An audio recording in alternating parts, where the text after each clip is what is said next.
Welcome to Journey Through the Yamas and the Niyamas. If you choose to continue forward, Satya.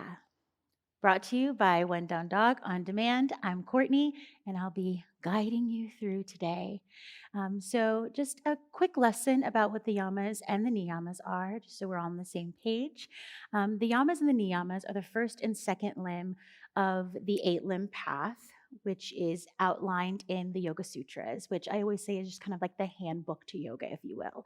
It describes what yoga is, why we do yoga, what are some of the challenges that we might face on our yogic journey, and how to maybe not avoid them, but move through them, move past them. So, the eight limb path is a path to our highest, best self, to liberation. Some would say enlightenment, even. And the first and second limbs are really a moral code. They kind of ground us, support us in implementing yoga into lifestyle, right? These are things that we just want to be aware of in our day to day experience and exploration of yoga. So the yamas, it's the first limb, and this means restraints. So these are things that we want to be mindful of, habits, tendencies that we kind of just want to watch out for, that we tend to kind of lean into when we're kind of moving out of the state of yoga. The first limb is, the first yama is ahimsa, which we've already covered, and now we are on the second yama, which is satya. And Satya translates to mean truthfulness, right? So Sat is the root word and Sat is truth. So Satya. I actually have Sat Nam tattooed on my wrist because it is a nice reminder to honor my truth, to live my truth, to be my truth. Um, and to be really like proud of whatever truth it is that we are experiencing in the moment. So, first, I'll go through some ways that we can explore this practice of satya in our day to day. And then we'll end with a really short practice, whether it be asana, a chant, or pranayama, just to really bring this practice into our bodies and into this vessel, right? And this is something that you can do daily if you're really kind of on this satya path, or this is something you can come back to when you're just feeling like you need to. Renew this sense of understanding of what Satya is and re engage with it, right? So, ways that we can really think about exploring Satya in our day to day is allowing ourselves to be as honest as we can about how we feel, asking ourselves the question really, what do I want? And who do I want to be, right? How do I want to walk through the world? And this is something that I ask myself constantly because as one of my favorite Sanskrit sayings goes, satvada paranama vada, which translates to mean my truth is real, but that can change. So our truth is constantly changing. So we're always needing to check in and reflect and really continue to have this conversation with self. As always, yamas really are about relation to anything outside of self, but I truly believe that we have to kind of heighten and really hone the relationship with self first before we can then move outward. Of course, being honest with others, sharing our truth with others.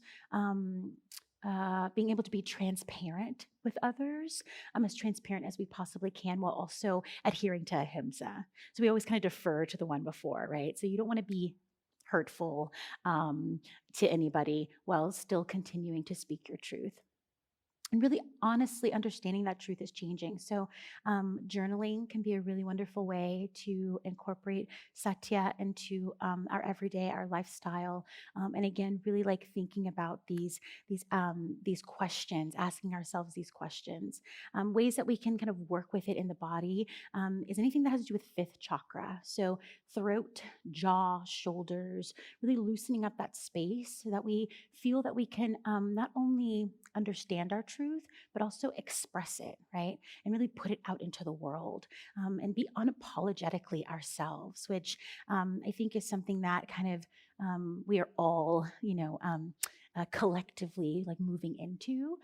So really, really understanding how to step into our shoes and be proudly there. So we'll move into our practice. our Satya practice, we'll do a little bit of movement and then we'll end with Japamala meditation. So I have my beads here.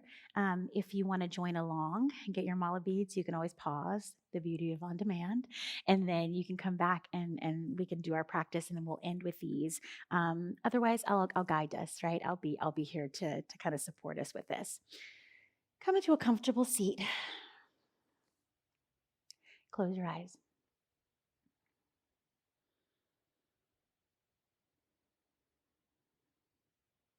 And just for these first few moments here, observing, noticing how you feel,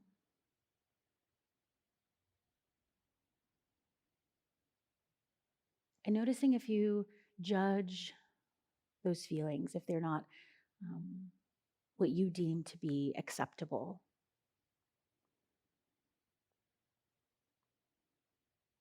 So, in other words, noticing how you feel about how you feel.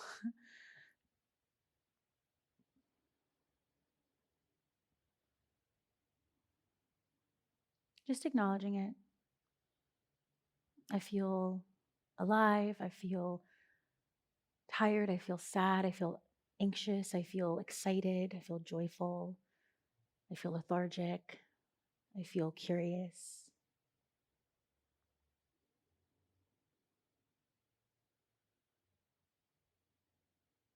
And with that feeling, we'll carry it into our movement. So inhale, drop your chin to your chest.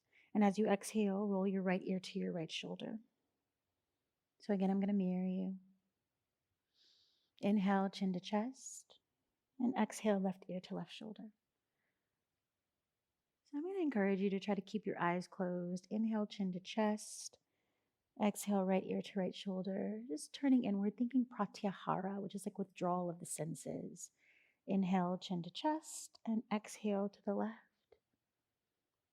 So the more we can turn in, the more we can really understand the truth that we're working with. Inhale to center and inhale to the right, and you'll hold there. So we're just working neck. Yeah. Thinking about that fifth chakra, that vessel, that space from which we express our truth. If you want to add on, you can reach your left fingertips to the left. You can place your right hand on your left temple, just adding a little bit of weight. No need to pull down. Yeah.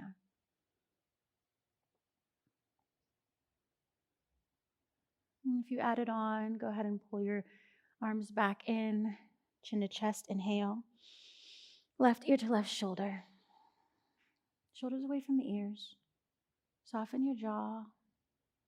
You're here. You're good. And then if you want to add on, you can reach your your right fingertips out to the right and place your left hand on your right temple. Again, no need to pull down.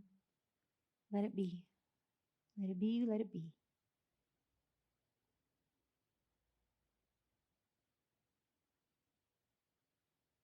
And if you added the arms, go ahead and draw them back in. Chin to chest. Hold. And release your fingers. Place your hands at the back of your head and just let your elbows fall in so the weight of your arms stretches the back of your neck.